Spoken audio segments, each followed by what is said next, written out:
জানিয়ে দিব এই মুহূর্তে পাওয়া আমাদের হাতে থাকা সর্বশেষ গুরুত্বপূর্ণ আপডেট। বাংলা সংবাদ। নিষিদ্ধ হলো কুত্তা লীগ, ছাত্রলীগ, আওয়ামী লীগ, যুবলীগ, সমস্ত লীগকেই নিষিদ্ধ করা হয়েছে। আর পূর্ণ এই দলকে নিষিদ্ধ করেই শেখ মুজিবের যে বাংলাদেশ, এই বাংলাদেশ, এই গর্ভ অর্থাৎ শেখ মুজিবরকে মাটিতে মিশিয়ে দিলেন, ধুয়ে দিলেন, তার ইতিহাস একেবারেই বাংলাদেশ থেকে নিচ্ছিন্ন করে দিলেন বাংলাদেশের এই জাগ্রত সমাজ। দর্শক, বাংলাদেশের এই জাগ্রত ছাত্র সমাজের সাথে কি আপনি একমত? এই যে নিষিদ্ধ আওয়ামী লীগকে বাংলাদেশ থেকে বঞ্চিত করে একটি উপযুক্ত বিচার করেছে জাগ্রত ছাত্র সমাজ। যদি একমত থাকেন তাহলে আমাদের কমেন্ট বক্সে কমেন্ট করে লিখে জানান। এরপরেই জানিয়ে দিব পারিবারিক অনুষ্ঠানে খালেদা জিয়া। আরো জানিয়ে দিব বৃষ্টির সুখবর, হতে পারে কাল বৈশাখী ও ঝড়। এবং জানিয়ে দেব সীমান্তের 200 গজের মধ্যে বিএসএফ এর 2 বাংকার নির্মাণ। দেশ গুটিয়ে পালিয়ে ঝাঁকে ঝাঁকে ঢুকছে বাংলাদেশের সীমানায়। আশ্রয় কেন্দ্র হচ্ছে বাংলাদেশের ডেরায়। ভয়াবহ বিপদের মুখোমুখি রয়েছে এখন বাংলাদেশ। জানিয়ে দিব এ বিষয়ে বিস্তারিত সংবাদে। এরপর জানিয়ে দিব আওয়ামী লীগকে যে সতর্কবার্তা দিলেন হাসনাত আব্দুল্লাহ। সব ধরনের কার্যক্রম নিষিদ্ধ হয়েছে রাজনৈতিক দল বাংলাদেশ আওয়ামী লীগের। এর মুখ্য ভূমিকায় ছিলেন জাতীয় নাগরিক পার্টির মুখ্য সংগঠক হাসনাত আব্দুল্লাহ। তিনি বলেছেন, লীগ ধরে ধরে জেলে ভর, এই কুত্তা লীগদের শায়েস্তা কর, চরম ধুলাই দে এবং যেখানে পাবি সেখানে ধরে ধরে জবাই কর। এরা বাংলাদেশটাকে একটা বন্দি জেলখানা বানিয়ে রেখেছিল। এই বন্দি জেলখানা থেকে বেরিয়ে এসে এখন এদেরকেই এই বন্দি জেলখানার মধ্যে চিরস্থায়ী শাস্তির ব্যবস্থা করতে হবে, যাতে করে এই বাংলাদেশে আর কোন লীগ সাধারণ জনগোষ্ঠীর উপর চোখ তুলে তাকাতে সাহস না পায়। দর্শক, এ বিষয়ে আপনার মতামত কি তা কমেন্ট বক্সে লিখে জানান। আর জানিয়ে দিন আপনি কোন জেলা থেকে বা কোথা থেকে আমাদের সংবাদটি শুনছেন এবং দেখছেন।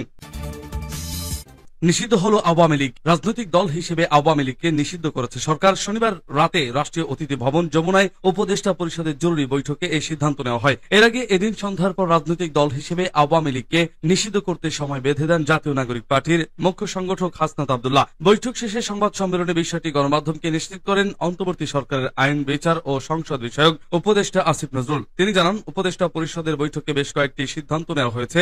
সভায় আন্তর্জাতিক অপরাধ ট্রাইব্যুনাল আইনের সংশোধনী অনুমোদিত হয়েছে। সংশোধনী অনুযায়ী আন্তর্জাতিক অপরাধ ট্রাইব্যুনাল কোন রাজনৈতিক দল, তার অঙ্গ সংগঠন বা সমর্থক গোষ্ঠীকে শাস্তি দিতে পারবে। উপদেষ্টা পরিষদের বৈঠকে আন্তর্জাতিক অপরাধ ট্রাইব্যুনালে বাংলাদেশ আওয়ামী লীগ ও তার নেতাদের বিচার কার্য সম্পন্ন না হওয়া পর্যন্ত দেশের নিরাপত্তা ও সার্বভৌমত্ব রক্ষা, জুলাই আন্দোলনের নেতাকর্মীদের নিরাপত্তা এবং আন্তর্জাতিক অপরাধ ট্রাইব্যুনালের বাদী ও সাক্ষীদের সুরক্ষার জন্য সন্ত্রাস বিরোধী আইনের অধীনে সাইবার স্পেস সহ আওয়ামী লীগের যাবতীয় কার্যক্রম নিষিদ্ধ করার সিদ্ধান্ত গ্রহণ করা হয়েছে। এ বিষয়ে প্রয়োজনীয় পরিপত্র পরবর্তী কর্মদিবসে জারি করা হবে। উপদেষ্টা পরিষদের বৈঠকে জুলাই ঘোষণাপত্র আগামী 30 কার্য দিবসের মধ্যে চূড়ান্ত করে প্রকাশ করার সিদ্ধান্ত গৃহীত হয়েছে। এর আগে সাবেক রাষ্ট্রপতি মোহাম্মদ আব্দুল হামিদের দেশত্যাগের খবর নিয়ে আলোচনার মধ্যে বৃহস্পতিবার রাতে সরকার প্রধানের বাসভবনের যমুনার সামনে অবস্থান নেন এনসিপি নেতা হাসনাত আব্দুল্লাহ নেতৃত্বাধীন একদল বিক্ষোভকারী। তাতে সংহতি প্রকাশ করেন জামায়াতে ইসলামী, এবি পার্টি, ইসলামী ছাত্র শিবির,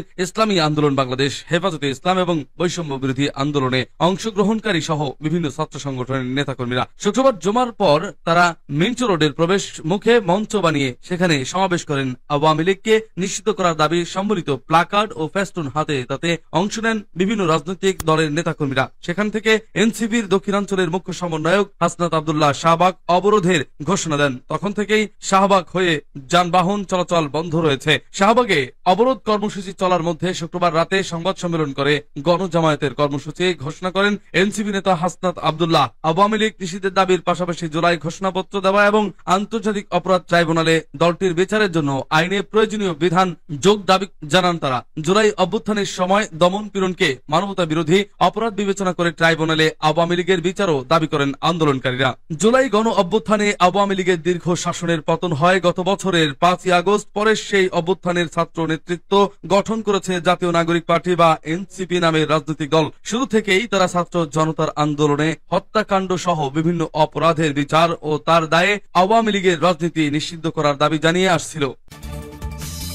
পারিবারিক অনুষ্ঠানে খালেদা জিয়া। ছোট ভাই শামীম ইস্কেন্দারের বাসায় গেছেন সাবেক প্রধানমন্ত্রী ও বিএনপি চেয়ারপারসন বেগম খালেদা জিয়া। দীর্ঘদিন পর ঢাকায় পারিবারিক কোনো অনুষ্ঠানে যোগ দিলেন বিএনপি প্রধান। শনিবার রাতে গুলশানে অবস্থিত শামীম ইস্কেন্দারের বাসার যান সাবেক এই প্রধানমন্ত্রী। বিএনপির মিডিয়া সেলের সদস্য সাইরুল কবির খান যুগান্তরকে বিষয়টি নিশ্চিত করেছেন। তিনি বলেন, ছোট ভাই শামীম ইস্কেন্দারের বাসায় আয়োজিত একটি পারিবারিক অনুষ্ঠানে যোগ দিয়েছেন বিএনপি চেয়ারপারসন বেগম খালেদা জিয়া। লন্ডনে 4 মাস চিকিৎসা শেষে মঙ্গলবার দুপুরে ঢাকায় ফেরেন সাবেক প্রধানমন্ত্রী খালেদা জিয়া। বিমানবন্দর থেকে তিনি সরাসরি গুলশানের বাসভবন ফিরোজায় যান। সঙ্গে আসেন তার 2 পুত্রবধূ ডক্টর জোবাইদা রহমান ও সৈয়দা শর্মিলা রহমান। দেশে ফেরার পর থেকে বিশ্রামে আছেন বিএনপি চেয়ারপারসন খালেদা জিয়া। নিয়মিত তার স্বাস্থ্যের ফলো আপ করেছেন চিকিৎসকরা। মঙ্গল ও বুধবার রাতে চিকিৎসকরা গুলশানের বাসায় গিয়ে খালেদা জিয়ার স্বাস্থ্য পরীক্ষা করেছেন। তাকে বিশ্রামে থাকার পরামর্শ দিয়েছেন বলে জানান তার ব্যক্তিগত চিকিৎসক অধ্যাপক AZM জাহিদ হোসেন। বর্তমানে আগের চেয়ে অনেকটা সুস্থ বোধ করায় একটি পারিবারিক অনুষ্ঠানে অংশ নিতে ছোট ভাই শামীম ইস্কেন্দারের বাসায় গেলেন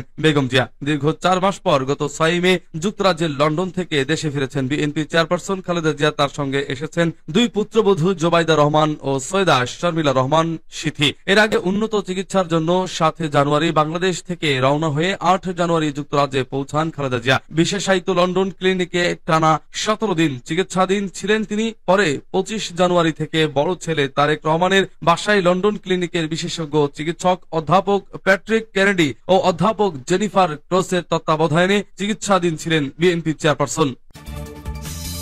বৃষ্টির সুখবর, হতে পারে কাল বৈশাখীও। তীব্র তাপদাহে পুড়ছে দেশ। দিন দিন তাপমাত্রার পারদ উপরের দিকে উঠছে। চামড়া পোড়ানো তীব্র রোদ, গরম আর উত্তপ্ত বাতাস যেন সবকিছু পাল্টে দিয়েছে। জীবনের প্রয়োজনে বাইরে বের হওয়া মানুষেরা গরমে অতিষ্ঠ।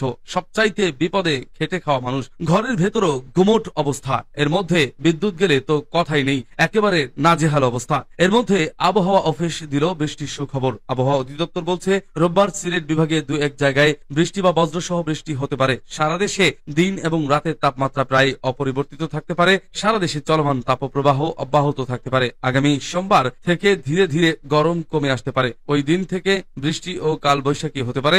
আবহাওয়া অফিস জানিয়েছে, সোমবার ময়মনসিংহ, সিলেট বিভাগের কিছু কিছু জায়গায় এবং রংপুর, রাজশাহী, ঢাকা, খুলনা, বরিশাল, চট্টগ্রাম বিভাগের 2-1 জায়গায় অস্থায়ীভাবে দমকা হাওয়া সহ বিদ্যুৎ চমকানো বা বৃষ্টি বা বজ্র সহ বৃষ্টি হতে পারে। সারা দেশে দিনের তাপমাত্রা 1 থেকে ডিগ্রি সেলসিয়াস কমতে পারে এবং রাতের তাপমাত্রা 1 থেকে 2 ডিগ্রি সেলসিয়াস কমতে পারে। চলমান তাপপ্রবাহ কিছু কিছু জায়গায় থেকে প্রশমিত হতে পারে। বর্ধিত 5 দিনের আবহাওয়ার অবস্থা সম্পর্কে বলা হয়েছে, বৃষ্টি বা বজ্রসহ বৃষ্টিপাতের প্রবণতা অব্যাহত থাকতে পারে এবং তাপমাত্রা কমতে পারে। আবহাওয়াবিদ মোহাম্মদ শাহিনুল ইসলাম জানান, আগামী সোমবার থেকে দেশের বিভিন্ন অঞ্চলে বৃষ্টির সম্ভাবনা রয়েছে। যদি বৃষ্টি হয় তাহলে ধীরে ধীরে তাপপ্রবাহ 18 বা 19 মের মধ্যে কমে আসতে পারে। এই সময়ে কালবৈশাখীরও সম্ভাবনা রয়েছে।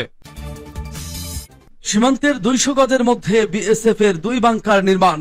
চাঁপাইনবাবগঞ্জের ভোলাহাট উপজেলার চরধরমপুর সীমান্তের 200 গজের মধ্যে ভারতীয় সীমান্তরক্ষী বাহিনী 2টি বাংকার নির্মাণ করেছে। গত শুক্রবার আন্তর্জাতিক সীমানা মেইন পিলার 2201/13 হতে আনুমানিক 500 গজ ভারতের অভ্যন্তরে এবং মেইন পিলার 201/17 আর হতে আনুমানিক 200 গজ ভিতরে বালুর বস্তা দিয়ে বাংকার 2টি নির্মাণ করা হয়েছে বলে জানিয়েছে বিজেপি। 59 বিজেপি মহানন্দা ব্যাটালিয়ন দায়িত্বপূর্ণ চরধরমপুর বৃত্তবীর বিপরীতে 12 মুসিয়া বিএসএফ ক্যাম্পের আওতাধীন এলাকায় এই বাংকার 2টি নির্মাণ করা হয়েছে। স্থানীয় ইউপি সদস্য মোহাম্মদ সাদিকুল ইসলাম জানান, শুক্রবার জুমার মসজিদে স্থানীয় জনসাধারণকে সীমান্তে না যাওয়ার জন্য বলেছে, তবে বাংকারের নির্মাণের বিষয়ে কিছু জানায়নি। গত কয়েকদিন উত্তেজনাপূর্ণ কিছুই হয়নি। চরধরমপুর বৃত্তবীর দায়িত্বপ্রাপ্ত নায়েব সুবেদার আশরাফুল ইসলাম বলেন, শুক্রবার ভারতের অভ্যন্তরে বালুর বস্তা দিয়ে 2টি বাংকার নির্মাণ করেছে বিএসএফ, তবে এতে সীমান্তে কোনো ধরনের সমস্যা নাই। তাই 2 বাহিনীর মধ্যে শান্তিপূর্ণ সম্পর্ক বজায় রয়েছে। তিনি আরো জানান,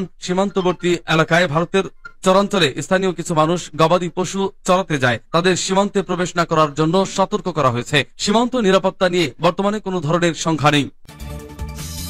আওয়ামী লীগকে যে সতর্ক বার্তা দিলেন হাসনাত আব্দুল্লাহ। সব ধরনের কার্যক্রম নিষিদ্ধ হয়েছে রাজনৈতিক দল বাংলাদেশ আওয়ামী লীগের। এর মুখ্য ভূমিকায় ছিলেন জাতীয় নাগরিক পার্টির মুখ্য সংগঠক দক্ষিণাঞ্চল হাসনাত আব্দুল্লাহ। তিনি বলেছেন, লীগ ধর জেলে ভর। রোববার ভোরে তার ব্যক্তিগত ভেরিফাইড ফেসবুক অ্যাকাউন্টে এক স্ট্যাটাস এমন মন্তব্য করেন। হাসনাত পোস্টে বলেন, লীগ ধর জেলে ভর। এর আগে শনিবার রাতে আওয়ামী লীগের নিষিদ্ধের খবরে সামাজিক যোগাযোগ মাধ্যম ফেসবুকে দেওয়া প্রতিক্রিয়ায় হাসনাত বলেছেন, আওয়ামী লীগকে নিষিদ্ধ করা সহ ছাত্র জনতা ঘোষিত 3 দফার একটি দফা বাকি থাকা পর্যন্ত ছাত্র জনতা রাজপথ ছাড়বে না। তিনি বলেন, 3 দফার একটি দফাও বাস্তবায়ন না হলে আমরা এই রাজপথ ছাড়ব না। আমরা 5 আগস্টের অসমাপ্ত কাজ শেষ করতে এসেছি। হাসনাত বলেন, এই দাবিগুলো আমাদের সংগ্রামের মূল মন্ত্র। এগুলো কোনো রাজনৈতিক ছক নয়, এটি শহীদের রক্তের বিনিময়ে গঠিত দাবি। প্রিয় সংগ্রামী সহযোদ্ধারা, আপনারা ঐক্যবদ্ধ থাকুন, কোন ষড়যন্ত্রের ফাঁদে পা দেবেন না। দাবি আদায় না হওয়া পর্যন্ত এই আন্দোলন চলবে।